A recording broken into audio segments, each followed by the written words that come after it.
We got hards on. We're going to the end. You know what's better than just being back?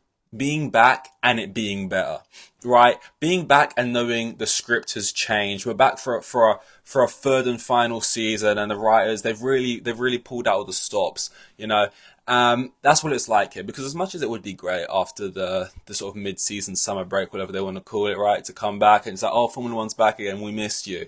If we came back and it was the same old, that's when I lose all faith. And like, this wasn't the most interesting race. It wasn't the most entertaining race. I'm not going to sit here and lie to you and say it was one of the best races of the season. But what I'm going to say is it was different. And this race was crucial. Okay, let me tell you why. This race was crucial because the impacts of this race will make previous means before. I had to sort of work that out in my brain before I said it. The upcoming race is more exciting, basically because Lando stood on business, because he won by so much, because he got the bad start but it didn't define him, because yes, Max is going to win the championship, but if we want to at least have that jeopardy, then we need races to not be going in his favour. And this was the first domino for that. This was very important to make sure future races can have that added layer of excitement and storytelling that we can build up to at least pretend to be hyped, right?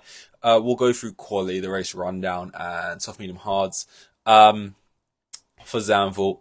And for quali, I'm gonna give it a 6 out of 10. Now, if you're a different man than me, I won't say a better man. I'll say a different man, right? If you're different to me, then you may give this quali a high rating. If you're a Perez lover and a Hamilton hater, you might want to go to the doctors. That's something you want to get checked out. But you also might have liked this qualifying because that's the kind of person this qualified appealed to. Not that Perez did particularly well or anything, but just that he wasn't terrible.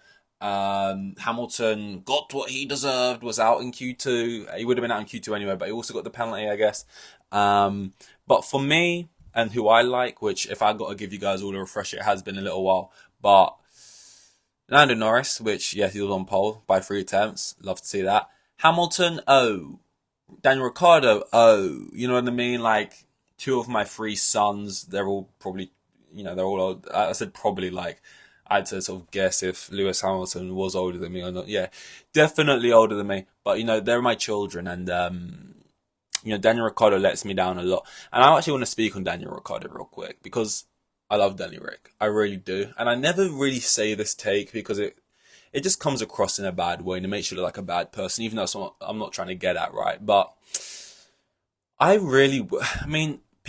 drivers for why you want to like drivers, okay? But I would like some honesty.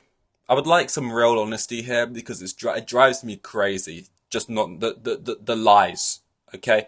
Because liking drivers based purely on finding them attractive, that's fine. It ain't a crime. Live your life, you know what I mean? But getting into full-blown arguments, not that I get into arguments with people on social media, that'd be crazy, but just like getting into arguments with people online and ferociously defending a driver and saying they deserve a seat, right? And the reason is because you like this driver is because you think they're hot shot. It's like, oh my god, it's insane. Like Daniel Ricciardo, as much as Perez has left that door wide open, his house is there to be robbed. Daniel Ricciardo's sort of mulling around. He's like kicking a can on the ground. He's sort of, he's picking the dirt out from under his fingernails. And it's like he can walk right in, but he is taking his good sweet time. And it's a decent race today. But ultimately, it's not anything that's going to matter towards the end of the season because there's no points in it. Like when he beats Tsunoda in a race, and Tsunoda I think got fucked on strategy, but when he beats Tsunoda in a race, it's like he never gets points. Like he may have been like P12 and Tsunoda's P17, but when Tsunoda beats him in a race, he'll be P10, he'll be P9. And those add up to the end of the season, those are important. But when Ricciardo beats him, even if the gap is the same size, it's like there's no points to show for it. And he's not there enough times in qualifying. And ultimately, he went out in Q1 today. And I'm there as someone who loves Daniel Ricciardo and like really wants him to get a Red Bull seat, really wants him to do well. But I'm equally disappointed. He should do better. I'm being hard on him. Go to your room. No supper type thing. I'm being the harsh parent. Whereas you've got the good parents online, right, playing good cop. Daniel Ricciardo, sweet baby angel. You deserve everything. You deserve to be in that Red Bull seat, even though you can't get that Q1 right now. And giving Tsunoda no love or credit anywhere. I'm just like, and that's fine. If you're doing that. You love that big beautiful smile. That's okay. But don't sit there and throw facts at me, right? That I don't have a response to that you're pulling out of your ass when the real reason is just because, you know, you love Daniel Ricciardo's tan. You know what I mean? But yeah, no, I'm just sorry. That was a lot of baggage. That was just a bunch of because I don't argue or ever reply to a tweet or anything I see online. But I have fake arguments in my head. I think a lot of time going back and forth, and I sort of convince myself they're real. Um, you know, sports does drive you kind of insane. Hamilton's out in Q2. Norris is on pole, not that he cares anymore. Norris doesn't care about poles anymore. He only cares about wins. He's went away in the break and he's like, he kind of went into the break, obviously a little bit of an emo, kind of like, I'm just shit. Yeah, but P2, but I fucked it up. Like he kind of went in like that, and now he's sort of adjusted it a little bit, and he's like turned that sadness into rage, and not really rage, but just sort of like Terminator. He is like, I don't care about polls. How quickly, do people just, he's got like four, you know. He could make a small little go-kart with the amount of poles he has. Like with Hamilton or stuff, it's like fair enough. He's got like 100 or something. He's got four and he already doesn't give a fuck about him anymore because he knows we're at the sharp end now. It's time to get serious. And I fumbled enough of these. Not as much as Charles Leclerc has to be. That's going to piss people off. I get it. The cars were not the same, but I think 4 times he failed to convert. This time he did. He'll be happy about that. But in Q1 it wasn't like. It was like there's nothing to get gassed over, basically. This is just a poll. It's whatever. I get these in my sleep now was the vibe. And he knew it was all about... He knew that, like, there's a good chance tomorrow I get a bad start. I don't win the race for whatever reason. And I'm clowned on social media. So let me just act like I basically went out in Q1. It makes no difference to me. And it was probably the smart play. Did anything else happen in qualifying? Oh. Yeah, this. I actually want to talk about this. Usually I whiz through quali because once you've had the race, I kind of just forget about quali and I want to just talk about the race. But I think things are evenly spread across this weekend where I can like talk about most shit. But Sergio Perez, yeah. You're on my hit list, mate. And you're on a lot of people's hit list. People are phoning me up. They're belling me on the blower. They're telling me, I know there's this guy called Sergio Perez. I need you to put a red dot between his eyes. That's just a little bit of banter. Let's not get violent here. Okay. It's just sport, but no, seriously, Sergio, you call Lewis Hamilton an idiot again, I'll kill you. Yeah, it's like I just saw this the other day from Modern Family, Phil Dunphy, when he's like, you make, I can't remember what he says, like, you make jokes about my wife again, and I'll kill you. No, that sounded like I was joking though, but being seriously, I will kill you. Like that's what people are like you want to come at Hamilton. That's a dangerous game. Like Hamilton, yeah, he kind of ruins one of his laps. I guess he couldn't get out the way in time, whatever it is, these things happen. And he's like, what is this idiot doing? Oh, shouldn't have said that type thing. Like, oh. It's like you get cut up by a Merc, you call him an idiot, and then you're like, shit, I've got a 50-50 chance here of getting away from this with no repercussions. And then you see the helmet cut and you're like, damn, I'm not going to look at my replies on Twitter later because, it wasn't George. If it was George Russell, no one would give a fuck, let's be honest. But it wasn't.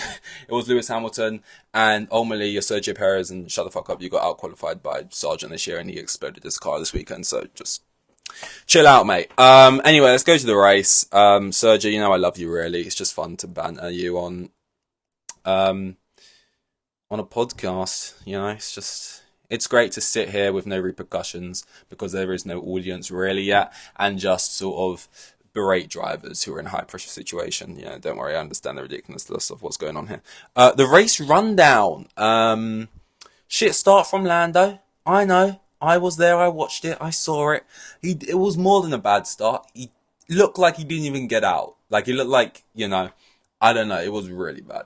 Especially because the run to the corner is so short and even still, Verstappen goes through.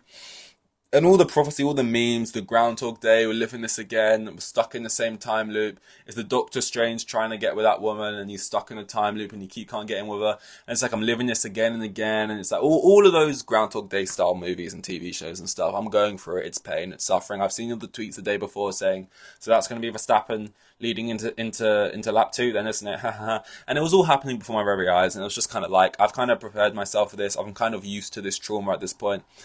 All of these things wrapped into one, but ultimately, at least it doesn't lead to being important. He gets past him relatively easily. And I've got to bring this up because it didn't have any impact and it didn't matter. But like, McLaren get on the radio. Hey Lando, we just want to know, who do you think we're racing here, mate? Oh man, who do we think we're racing here? I don't know, maybe the guy in the lead who's 1.3 seconds ahead of me.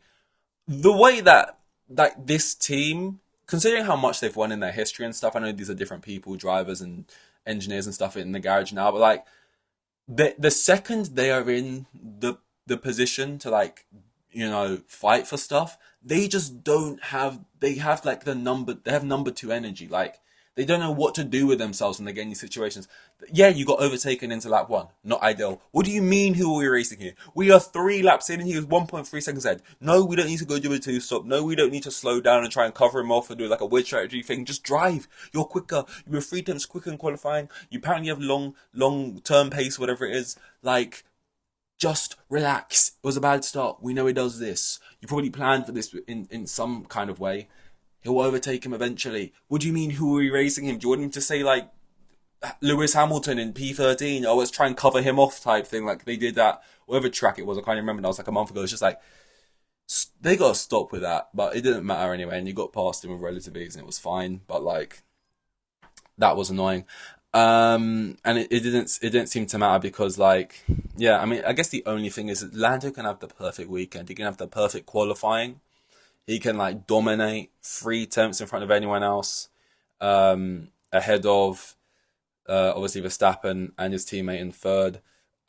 He can go and win the race, Verstappen's home race, right? And he can win by 20 seconds, very Verstappen-like performance.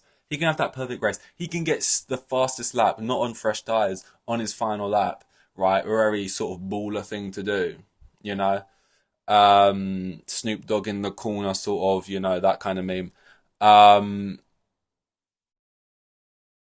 But even on his amazing weekends, he's still going to get a shit start. That's just like, I guess, part of the DNA now. I don't know when that got added into into his makeup, but apparently that was like a DLC I missed because that's just a thing about Norris now. Apparently, talk about a different team for a little bit.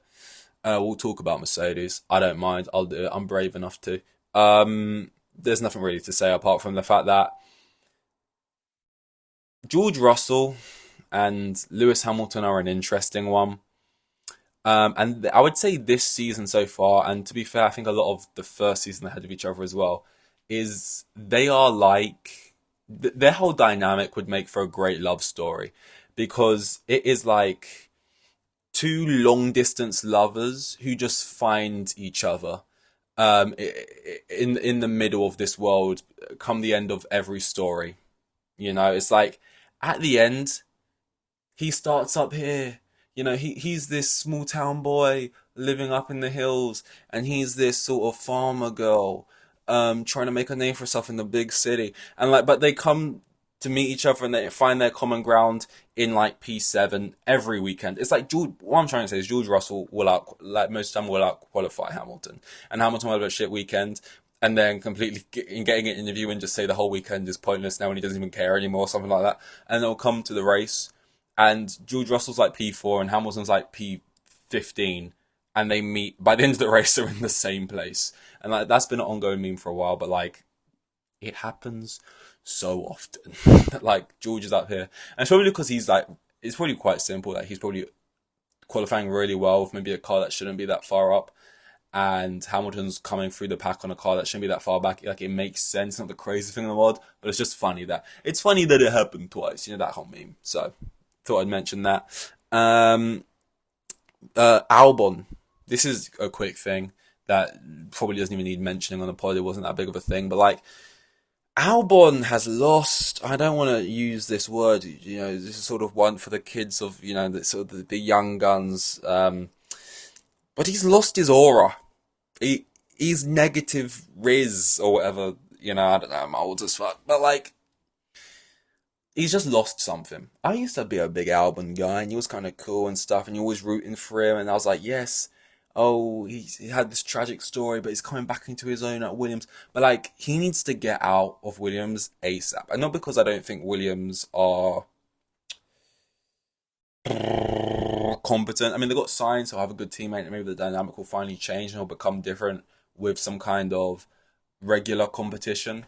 But like, he has just been James Vowelsified from being in that team. Every time he gets on the radio, he's either telling off his team in the most like he's like, guys, come on, we really need to be better. I spoke to you guys about this, guys. Like, you really need to communicate with me better. Like, I sat you down, guys, and I told you about this. You're not doing it right. Like, he always just gets on the radio. Like, he's always like P13, P12, and he's like getting on the radio just to basically tell off his grown men like engineers.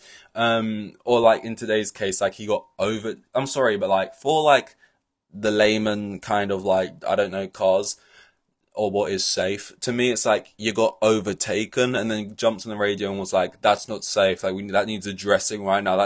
Not in my world. That needs cutting out. That's unacceptable.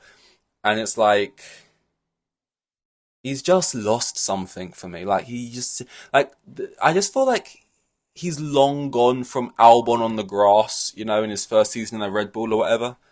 Like now, he just seems like, I just get the vibe. It's like he's up at 6:30 every day. When he keeps going on these high performance podcasts, talking about how he only have one sugar in his coffee and stuff, and like how he's doing exactly 33 minutes on the sim, and that he's got a schedule. He's just getting boring. He's not getting bad at driving. He's not. This isn't an important take. This isn't a hot take. This is just me extrapolating from almost nothing things, that are not even really there. Just putting together red tape based off of clues that probably aren't even real. I'm making up in my mind about a person I don't even know. But I'm just like, it seems kind of boring now. And I guess that's my whole, that's the thing, guys. That's my TED Talk. Albon. Oh, what a surprise. Somebody thinks Alex Albon's, a lot of people will be sitting here going, Alex Albon was never not boring, but he used to have a certain je ne sais quoi, which I think has James Vowles has beaten out of him with the most boring stick he could find. But here we are. But anyway, we get through the race. We get to the end of it. I was about to say Lamilton. Lando crosses the line. There's fireworks. Pow, pow. He gets the fastest lap, which was a real Himothy moment, and it was nice. It was nice to see him happy and not just be depressing in interviews as he usually is after essentially bottling it. And he crossed the line actually with another Himothy quote. This is shithousery, by the way. And if you don't know, get to know, because shit, it's just the best thing in the world. Crossing the line. I actually wrote it down here on why this is such a great moment. So let me find it. But like, crossing the line, winning the Grand Prix after beating Max in second, okay, at Zandvoort, right? You're in his back garden. You win by 20 seconds. A very Max Verstappen-like performance. You're so far ahead, you're making jokes and you're complaining about the wind that's not even there. And you cross the line in his back garden after winning by 20 seconds. And you just jump on the radio. And it's not, it's just simply lovely. I love that. That is shit housery to a T. That's how you do it. You can't buy that. You can't learn, you can't teach stuff like that in a school. You just have it in you. Jamie Vardy has it in him. It's just a part of you type thing. And it came out there from Lando. And sometimes I see little character develop moments where I go, that is good. You did well there. And I got to give him credit for that. I love when like someone has this little thing they do and it just gets burnt. to shit. It just gets tossed out. This is a little cute thing we do. It was a little funny thing. We always do it. Do the thing, Russell, do that arm thing when you get on top of the car. And then someone else, like, beats you in your own back garden and does the thing. Olympics, a lot of people maybe don't watch Olympics, but like, there was this race, for the 1500 meters, and the whole time they're leading up to it is Ingebrigtsen versus Josh Kerr or Sam? Josh Kerr. Josh Kerr, right, who's going to win? And then neither of them won. It was some American guy with a ponytail, right? And if he crossed the line and then did one of the, like, say one of them had a celebration they always do, and he did one of that, it's just like you just come through and you just tear up the script type thing. It's like, it would be kind of like if Verstappen won at Silverstone with 3 tyres, he gets a puncture, right? And he wins the race in Silverstone. And then we're like, get in there, Max, get in there, Max time, it's Verstappen time, get in there, Max. And they do his little thing. It's kind of like, oh, we don't want to do get in there, Lewis, anymore now. It kind of feels kind of lame. Like, or God willing, someone wins at Catalonia, right? Destroying Carlos Sainz, who has the quickest car. And they start singing Smooth Operator. It's like, you just kill it dead, You just kill their thing dead. I love it. It's like when authentic things people once said is just a thing they said, because you don't think about things you say most of the time, you just say them, turn into like repetitive little catchphrases, like we're on some sort of Dora the Explorer, Basil Brush type show. It's like, you know what I mean? Don't know where I just pulled Basil Brush from, but turn into these little catchphrases now that we have to say it, and these little clippable moments, little quotes, little great things for a little caption from the admin that we just always say. They turn into these things, and then they get massacred because someone else uses it as they defeat you and they tear up the script. Bang. Love that. Soft, medium, hard awards. Let's go. I guess we got Monza next. Maybe that's where that came from. Soft, Perez. Don't chat shit about Hamilton. Get put in the soft category. I've already spoken about it. Perez, there's no harm done here. I love to speak as if Perez watches these actively. It's kind of a thing we sort of, it's what we do. Medium, Leclerc. Not really spoken about the Ferraris. One aggressively mid, the other one aggressively great. And it's kind of been like that for a while with Leclerc and Sainz. Leclerc was just tidy as fuck. He's not having like I'm him performances, because that would like, it needs more showy things happening. It needs you like on the top of a podium. It needs you getting a pole. Like it needs more. It needs something that requires like a graphic, basically on Twitter. He's having like he moments, not quite him moments, but he's like I am he. Like type thing. Like, to keep Piastri behind in a car where his teammate is 20 seconds ahead. I know, like, clean air or stuff. Let me land. Right, to keep that car behind when Sainz is being kind of mid. And he had a decent race, but his qualifying wasn't great because of 101 excuses he gave or whatever. But, like, I just think Leclerc's been doing a great job. It's gone without being said. Like, also, he had, like, older tyres than Piastri, and he managed to do that. And, like, I just thought it was pretty good from Leclerc. Like, he's on the podium. He was doing that for a long, decent while. He is he. He is essentially him if he had a slightly better car. And the hard I'm going to go for Lando Norris. Because, look, the simple fact is that it wasn't perfection. The one thing we wanted to iron out was the start. With Lando, it was like Happy didn't learn to putt, but he did learn to use his driver so well that he didn't even need to anyway. If you get my drift, it was like, okay, that is still our weak point. Like, we still can't do that thing that is probably going to be crucial for it. But like, we can just smack it so hard that it just lands by the flag anyway. So it's like, it's happy days. Just let's fuck putting off. Who needs to be able to start anyway? That's just like the first 10 seconds of the. I'll just catch him. Like, you know what I mean? It was fine. So despite all of that, I'm gonna give it Lando because he got it over the line. He gave us at least some hope that this uncatchable thing could be cool, which is at least nice. Hope's what kills you, but for now I'm living off it. So allow me. Next, I think is Monza. I think there's a week break and then it's back on probably. That's usually the way it goes. That was a double header, but yeah, good weekend ultimately. More because of like the outcomes of the whole race and everything that happened, more so than the race being crazy exciting. It wasn't crazy boring, there was a decent amount of overtakes and stuff. So, yeah. I mean, I was going to say a little shout out to Gasly. Not that he's getting an award or anything here, but I just thought, he had a decent race. And I don't remember seeing Ocon's name once, so I don't even, yeah. But, next is Monza. I think I like Monza. I think.